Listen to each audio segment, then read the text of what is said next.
Broadcasting out of Albuquerque, New Mexico, you're listening to The Low Blow on swfight.com. Jorge Hernandez with The Low Blow in Southwest Fight News, here with the former WBA Super Welterweight champion of the world.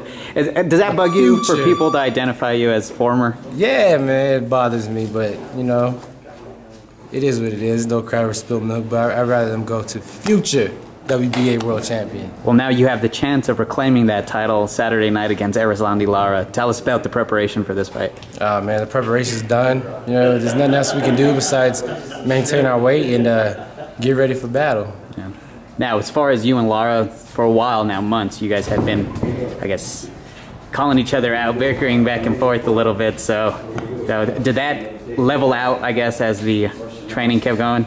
First of all, he started talking all that stuff via Twitter, you know, and I've had a few chances to see him in person, and he's been very quiet since the fight's been made.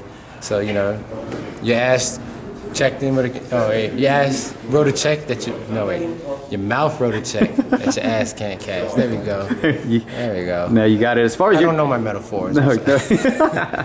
As far as this fight, you guys were originally supposed to be the co-main event.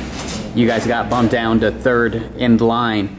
Did that do anything to you, that being changed? Or? I mean, it just means we get to go on early and get out of there early. You know, I understand that they've been owed Devin Alexander a slot for a while, and so, you know, I'm not upset to fall back for a fighter like Devin and Sean Porter. Now, if it was Joe Blow and who the heck, yeah, that bothered me, but. Again, you know, none of that really matters. What matters is that I get to get in there, I get to fight for my belt again, and I get to get back to where I was. The bout's in New York City last year, as we know. You had your first fight in New York City. You defeated Miguel Cotto. Exactly a year from then. So, I mean, building off the motivation despite the loss to Canelo, is this just a new, I guess, chance for you to revamp yourself? Exactly. It's a chance for redemption. You know. Yeah, I fought a good fight against Canelo. You know, I'm not gonna say that I didn't do my best or anything like that. You know, I tried hard. I feel like I did a good job. Could have done better, but you know, they didn't get to see the best of Austin Trout, and here's a chance too. So, you know, I'm definitely happy to get my belt back, and hopefully, you know, this could propel me to a rematch. Because before I start looking at pound for pounds, I gotta go and take care of that one that's in that loss slot first.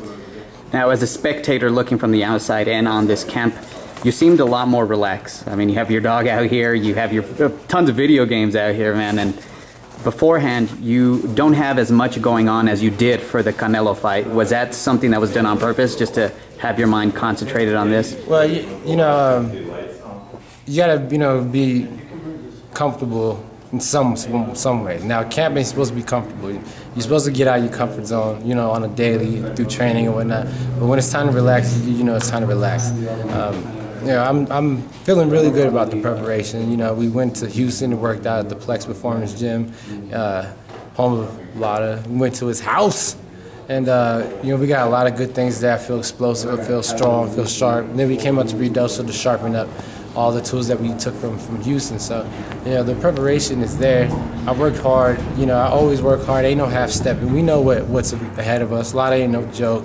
In my opinion, whether I like the guy or not, he's one of the best fighters in my weight class. So it's going to be an honor to get rid of him. A lot of people feel that you guys are mirror images of one another.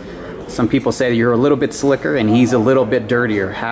Mentally, how do you even prepare for a fighter you know might try to make it a little dirty? You know, I'm going to slam him first off back, let him know I ain't playing none of that. No, I'm just playing. You know, I agree. I think he is a bit dirty fighter. You know, we just got to keep our composure and execute the game plan. That's something I learned from the last fight. No matter what, do it, get in your rhythm, and execute what you've been working on. So that's what we're gonna do, and we're not gonna let nothing deter us from that. No judges, no crowd, no dirty fighting, nothing. It's him as a talent, you know, he's, as you mentioned, he's one of the most talented fighters. You brought in a couple of younger guys to spar lefties, pretty slick ones as well. Talk about the training with them. Oh man, you know, iron sharpens iron, and we've had some great work with Emmanuel Sanchez, Willie Monroe Jr., and Aaron Cooley. And in every sparring session, I get better because they get better. In a sense, you know, there's things that they did the last sparring session that I'm like, I gotta make sure I don't let him hit me with that no more. I gotta make sure I don't get caught with that counter no more. And as I make my adjustments, they making their adjustments. So, you know, I think we've all gotten better and came out this camp a lot sharper because of it. So I'm very blessed to have this group of guys with us, and you know, I'm happy Lara didn't get him instead. How was that training? Did you ever run into him in Houston while he was out there? Yeah, a couple of times, you know, we crossed paths, and, you know, like I said, he wasn't saying much of anything. Matter of fact, he didn't even look my way. But, you know, much respect to Ronnie Shields. I didn't want to go in there and be disrespectful, anything like that. It's, you know, it's game time. And all the talk really don't matter because now we get to fight. So, you know, I know he's going to bring his A game, and if he doesn't, God bless him, because I'm going to be on point. What can you take from his last two contests, just because his fight with Vanis didn't go very long, and then he did have a pretty epic comeback against Angulo? Can never count him out, you know. He doesn't like to fight, but he can fight. So, you know, we're just going to take all the best attributes and be prepared for a lot of that will fight. And we know that headbutt wasn't intentional, and so we're going to make sure we not worry about it, but make sure we keep that hand up and keep that shoulder in the way. You know, I've been watching a lot of his fights, and again, I don't think he likes to fight, and whereas I do. So we're going to make him do what he doesn't want to do, and that's fight. What can people expect from you Saturday night? One-sided fireworks show. One-sided completely, you think? No, it's going to be a good fight. You know, and to sit here and say that that's going to be an easy fight, it's a lie. We know it ain't going to be easy, but we're not here for easy. But I tell you what, I got the will, the heart, the balls to pull out a win, and you're going to see that. And not just that, I got the skills to do it too. Yeah. Finally, last message to your fans before you head out to New York. Get ready to get that belt back, baby. We're going to get back to world champion status, and whoever y'all want to see me fight next, we'll cross that bridge when we get there. But before then, we got to deal with Erislandy Lara, and we're going to stop him from getting a world title in the pro ranks. Finally, Twitter, Instagram, where are you at? Follow me at No Doubt Trout across the board. No Doubt Trout, one word. If you can't spell it, look it up. Las Cruces, New Mexico's Austin Trout, ladies and gentlemen. Best of luck Saturday. Thank you, man.